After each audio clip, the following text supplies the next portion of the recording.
इस वीडियो में हम लोग पार्ट्स ऑफ स्पीच को सरलता से याद रखने की कुछ ट्रिक सीखेंगे। पार्ट्स ऑफ स्पीच, जिसे कि हिंदी में शब्द भेद कहा जाता है और वहीं उसे उर्दू में अज्जाए कलाम कहते हैं। मुख्य रूप से 8 प्रकार के होते हैं।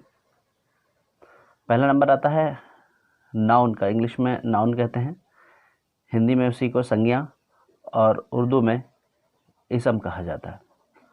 अब आपको इसकी परिभाषा को याद रखना थोड़ा सा मुश्किल काम है, तो आप इस ट्रिक से याद रख सकते हैं। किसी भी इंसान, जानवर, जगह, सामान या भावना का नाम, आपको यहाँ फोकस रखना है। किसी भी चीज़ का नाम, चाहे वो इंसान हो, जानवर हो, जगह हो, सामान हो, कोई भावना हो, उसका नाम ही को क्या कहते हैं? इसम कहते हैं। तो आपको ध्यान ये रखना है, नाम, कोई भी नाम अगर आता है वो क्या है? इसम है, संज्ञा है, नाउन है।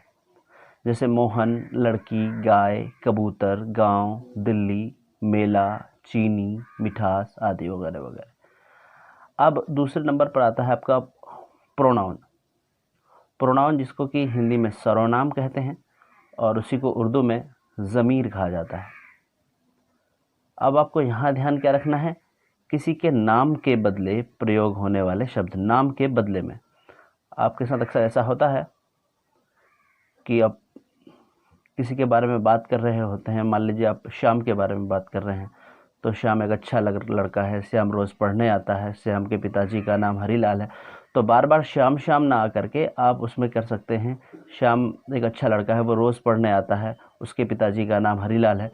तो यह, वह, इसका, उसका, मैं, तुम, वह, यह, हम, इनका, उनका, उसे, इसका, उसका, जब इस तरह के शब्द लिखे जाते हैं तो उसे प्रोनाउन के अंतर्गत रखा जाता है। प्रोनाउन सर्वनाम, उसी को उर्दू में ज़मीर कहते हैं। आपको ध्यान रखना है नाम के बदले में। अब तीसरे नंबर पे है एडजेक्टिव, जिसको कि हिंदी में विशेषण कहते हैं और उर्दू में उसी को सिफत कहा जाता है। अब यहाँ पे आपको ध्यान रखना है, संज्ञा या सर्वनाम की विशेषता यानी खूबी को बताने वाले जो शब्द हैं, किसी भी संज्ञा या सर्वनाम की विशेषता या खूबी को बताने वाले जो शब्द हैं उसे हम एडजेक्टिव कहेंगे। जैसे कि मीठी खीर, यहाँ खीर की विशेषता को बता रहा है, मीठी है। काली बिल्ली, बिल्ली की विशेषता को बता रहा है, काली है। सुंदर लड़की, लड़की की विशेषता को बता रहा है, सुंदर है। दयालु डॉक्टर, डॉक्टर के विशेषता को बता रहा है कि वो दयालु है।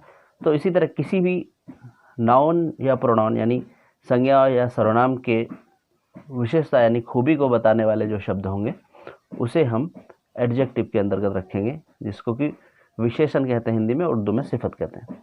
चौथे नंबर पे आपका आता है वर्ब, इसी को हिंदी में क्रिया कहते हैं और उर्दू में फ़ेल कहते हैं।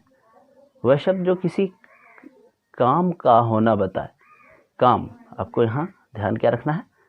काम, वो सारे शब्द जिसमें किसी काम के होने का पता चलता हो वो वर्ब कहलाएंगे, क्रिया कहलाएंगे, फ़ेल कहलाएंगे। जैसे हंसना, बोलना, खेलना, सोना, नहाना, झगड़ना, सोचना आदि। अब आगे बढ़ें तो 5वें नंबर पर है एडवर्ब। एडवर्ब जिसको कि हिंदी में क्रिया विशेषण कहते हैं और उर्दू में मुताल्लिक फ़ेल कहते हैं। अब इसके बारे में है कि वह शब्द जो किसी काम की विशेषता या खूबी को बताए। तो अब एक बार ये विशेषता या खूबी, दोबारा से ये बात आपके जहन में आती है कि एडजेक्टिव में हमने देखा था विशेषता या खूबी, और ये एडवर्ब में भी देख रहे हैं विशेषता या खूबी। लेकिन ध्यान ये रखना है कि जो एडजेक्टिव था उसमें हमारा नाम या नाम के बदले जो शब्द आते थे उनकी विशेषता या खूबी बताता था, लेकिन इसमें काम की खूबी या विशेषता बताएगा। तो ये एडवर्ब क्रिया विशेषण मुताल्लिक फ़ेल कराएंगे। जैसे तेज़ दौड़ना, कोई इंसान तेज़ दौड़ रहा है, तेज़। मधुर गाना, गाना मधुर गा रहा है। धीमा चलना, धीमा चल रहा है। अच्छा खेलना। तो ये सारे जो शब्द जो किसी काम की विशेषता को बता रहा है कि काम की कैसी विशेषता वाली है, काम की खूबी क्या है, वो एडवर्ब के अंतर्गत आएंगे। छठे नंबर पर है प्रीपोजिशन।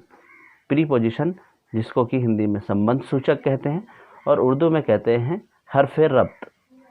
अब हर्फ़े रब्त क्या है? वह शब्द जो संज्ञा या सर्वनाम का स्थान, दिशा या समय बताए। ये ध्यान रखेंगे, स्थान, दिशा या समय को बताए वो शब्द प्रीपोजिशन संबंध सूचक या हरफ रब्त कहलाएंगे।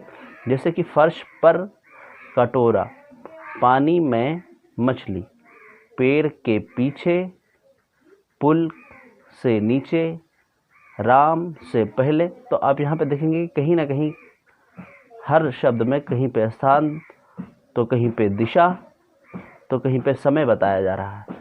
तो ये सारे जो शब्द हैं ये प्रीपोजिशन कहलाएंगे, संबंध सूचक शब्द कहलाएंगे। 7वें नंबर पर आता है कंजक्शन, जिसको कि हिंदी में सामुच्चय बोधक कहते हैं और उर्दू में कहते हैं हरफ अत्फ। जो शब्द या शब्दों के समूह को आपस में जोड़े। यहाँ आप इस बिंदु पर ध्यान देंगे, शब्द या शब्दों के समूह को आपस में जोड़े। जैसे राहुल पास होगा क्योंकि वो मेहनत करता है। यहाँ शब्द आया क्योंकि, इसने दो शब्द समूहों को जोड़ा। मोहन और सोहन अच्छे दोस्त हैं। यहाँ एक शब्द आया और, जो कि मोहन और सोहन को जोड़ रहा है। मैं बीमार था इसलिए खेलने नहीं गया। यहाँ भी देखेंगे कि ये दो शब्द समूहों को इसलिए जोड़ रहा है। तुम देर से उठते अगर मैं नहीं जगाता। यहाँ पे दो शब्द समूहों को अगर जोड़ रहा है। रोहन शरारती है लेकिन बुद्धिमान है। यहाँ पे भी दो शब्दों के समूहों को लेकिन जोड़ रहा है। तो आप कहीं ना कहीं ध्यान दीजिए कि चाहे तो शब्द या शब्द समूहों को ये सारे शब्द जोड़ रहे हैं, तो ऐसे शब्द क्या कहलाएंगे? कंजक्शन, सामुच्चय बोधक अवयव, हरफ अत्फ।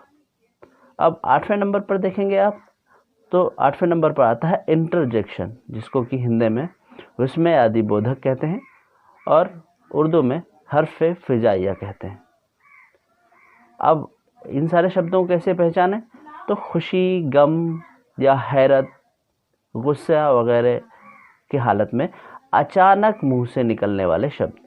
अचानक से, पहले से ही वो जहन में नहीं सोची होती है, अचानक से कोई किसी खबर को सुन करके खुशी के हालत में, गम के हालत में, हैरत में अचानक से मुंह से जो शब्द निकलते हैं, या अचानक से कोई एक्ट होता है आपके साथ सडनली, तो उस समय अचानक से मुंह से जो निकलने वाले शब्द होते हैं वही शब्द जो हैं वो इंटरजेक्शन कहलाते हैं। या जैसे कि शाबाश तुम जीत गए, क्या रोहन मर गया, हाय ये बहुत बुरा हुआ।